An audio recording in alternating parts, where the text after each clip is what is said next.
Grant Burge is the fifth generation in his family to make wines in Australia's Barossa Valley, a viticultural heritage that goes back to 1855. Today, his winery is still family-owned, with all three of Grant and his wife Helen's children involved in the business. Welcome, Grant. Hi Natalie, how are you? It's a pleasure to be with you today. Oh, well, thank you for joining me. I'd like to start off with your most memorable experience, either tasting or making wine. I think one of my great experiences was when I was a younger winemaker. I started off in a cooperative in McLaren Vale, not actually in the Barossa where I come from, and the Cabernet was the big thing in the day, and Shiraz was the workhorse. Australia had no exports, and Cabernet being the sort of noble grape of the world is really what people were moving to. And in 1972, I made this Cabernet wine, and we really only got a very small amount of Cabernet. Our winery crushed about 5,000 tonnes, but I only got 16 tonnes of Cabernet, so it was like liquid gold. And I had to outsmart the other wineries in the district because they were, I mean, I worked for a cooperative, and we sort of got was what was left over more so than the prime of the fruit. And I divided this devised this idea that if I started crushing on the weekends, I would actually, a lot of the growers were all hand picking at the time, and so they sort of friends to come and help them on the weekends to pick their grapes. And of course, if I opened up the winery on the weekends, I would probably get more fruit than I normally would. Anyway, I did that, and I got the fruit, and I made which I considered at the time a really top wine. And anyway, the winery down the road was none too happy with me when they realised that I'd opened up the winery. So here's a raw 20-year-old at this winery that I was working for, and the winemaker from the other winery, who was sort of in his 60s, came up into my winery and gave me a dressing down for, don't you know the rules around here? You know, we do things together. You don't go and open a winery without telling the others. And he gave me a real dressing down in front of all my staff. Oh, and, so it's your weekend stealth strategy. Do you still follow that? Not really. We do a little bit on Saturday mornings if we get very busy. But Sure. Just to finish that story, as he walked out, he said, "Well, the grapes are too green. They won't be any good anyway." Well, anyway, that wine in the Canberra Wine Show, this was 1972, and in 1975, 1976, and 1977, 3 years in a row, it won the best commercial red in the show. So that was quite an achievement, or just doing that, to win 3 in a row is amazing, but to come from an old timer that it won't be any good was really icing on the cake. That's pretty great. And so tell me how it tasted. Like, what was your first memory of tasting that Cabernet and knowing it was going to be great? What did it taste like to you? Right from the start, it had well, in those days we didn't have a lot of cooling, so, you know, being able to cool the wine. So the wine got quite warm during the fermentation and so forth. Luckily, you know, hardly any winemakers at that stage or wineries had new oak. I'd actually sort of nearly bribed our management to let me buy 20 new barrels, and of course this wine went into those 20 barrels, and it had a real I mean, it was Cabernet. It was very, very, berry fruit characters with Cabernet, but it had a beautiful texture to it. It was, you know, the palate was magnificent. It just seemed to have, really long length, and it had tannins, but it wasn't sort of really tannic. It was sort of very soft tannins, and it had a great length on it. Just seemed to linger and linger and linger.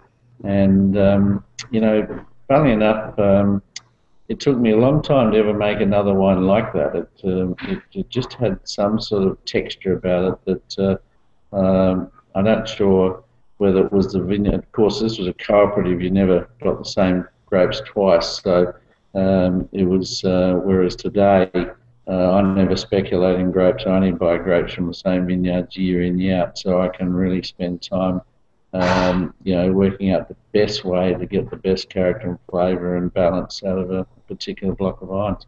Yeah, I think you raise an important point. We forget the texture. We're so caught up with aromas and flavors when it comes to wine, but Mm. texture can add such a wonderful element to wine. Oh, look, it's a very important part of any wine. A lot of the people that mentored me were from the Second World War. They'd been to Europe, they came back, learnt winemaking, went back to Europe, and then, of course, as a young winemaker, they were back in Australia. And I sort of got very much taught on European lines, or in particular French lines, where balance, elegance, texture, flavour, length of the palate were all very, very important things. So the blending and the maturation of especially red wines is really the most important thing. Vinification, yes, it's a very important part. Yes, you've got to do it well, but it's only a small part in really making top quality wine. Right, and you're one of the few family-owned wineries that still exists, one that is not owned by a larger corporation. What difference do you think that makes to the kind of wines you make? Well, I think that I'm always well, for a start, I make wines that are going to live. Not that, and we've developed techniques to make wines attractive at younger ages, but certainly wines that will actually live in the bottle. So not many wines do get matured and held back, but when people do that and bring it out of the cellar, I want them to have a very enjoyable wine, and one that they're going to really enjoy and talk about. So I always make wines to live. The family, I grew up in a family winery, so when I was a young winemaker working elsewhere, I always wanted to have my own business, and we had an opportunity to have our own business, which unfortunately became a public company, and we got taken over in a hostile takeover. All these experiences in life, it's all a big learning experience. So when Helen and I decided to start again and develop our own brand, a big thing in our thinking was that we wanted to stay in a family business. Luckily, three children are interested in the business. I've said to them, and we've said to them, don't do it just because you want to make dad and mum happy. Do it because you really want to do it yourself and you're passionate about it. I mean, it's too hard to run a business these days unless you're really good and passionate and want to do it. The wine industry is incredibly tough because it's, in some ways, the winemaking and the vineyards and things are the easy part. The hard part is really financing a winery, especially if you're expanding, because it's really eats up cash when you are growing. And so you have to have a lot of fortitude in how you go about doing that. And but we've through all those times of the public company and the takeovers and all that sort of thing, it's really made given Helen and I a lot of resolve to stay a family company, and we're, I think, fortunate that our kids are interested in taking over the mantle at some stage. I hope that's not too soon, but Move aside. I'm still enjoying it. So and I'm still very passionate, and I've got a lot of things to do in the next 20 years. So what's your number one goal? What's your next biggest project that you have on the horizon? Well, we about 5 years ago we decided that we would put on our own sales force, and that's been a huge success for us back in Australia. And then, I mean, in winemaking terms, I mean, the big thing about Grand Burge label and the wines have been my vineyards. I'm incredibly lucky. I've probably got 25% of all the old vines in the Barossa. I've got something like 100 hectares. My definition for an old vine is 50 years old, but I mean, I've got vineyards, going back to 1887, 1890s, 1920s. got the single biggest vineyard in the Barossa of old vines, the Filsel Vineyard, which is just under 20 hectares of vines planted in 1920. So the Grant Burge label is a reflection of those vineyards. So I'm incredibly fortunate. Getting back to the sales force, they've opened up a new era for us where they've said, well, look, we can sell more than just Grant Burge. So obviously the Barossa is bigger style reds, Eden Valley, which is part of the Barossa, is finer style white. But we are looking at other areas now because our sales force can sell more than just Barossa and Eden Valley wines. The Grant Burge label would always stay Barossa and Eden Valley. So we're not going to try and be all things to everybody. We're going to keep that very, very much in focus. But we are going to look at other projects both around Australia and overseas. You mentioned the old vines, and from what I've read, that helps to concentrate the fruit because the vines get a little bit more feeble each year. What is it for you? What is the quality of wine that comes from an old vine versus a younger one?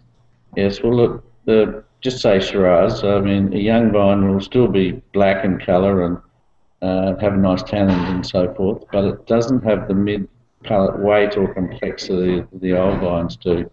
The old vines, are vigorous when they're younger. As they get older, they tend to lose their vigour, and so naturally the yield comes down. Probably get a little bit. Shiraz is a fairly big foliage variety. You lose a lot of foliage, and so you get your yield decreases, but you compensate that with so much sort of more concentration, smaller berries, so you get a lot more concentration of flavour and mid-palate weight with the old vines, and so you just get such more complexity in the wines that you make. Terrific. Grant, we're going to wrap up this part of our interview right now, but I'd like to chat further with you about some of the trends you're seeing in the Australian wine industry, and of course, we want to taste your wines. So thank you for being here to chat with me for this segment, and we'll talk soon.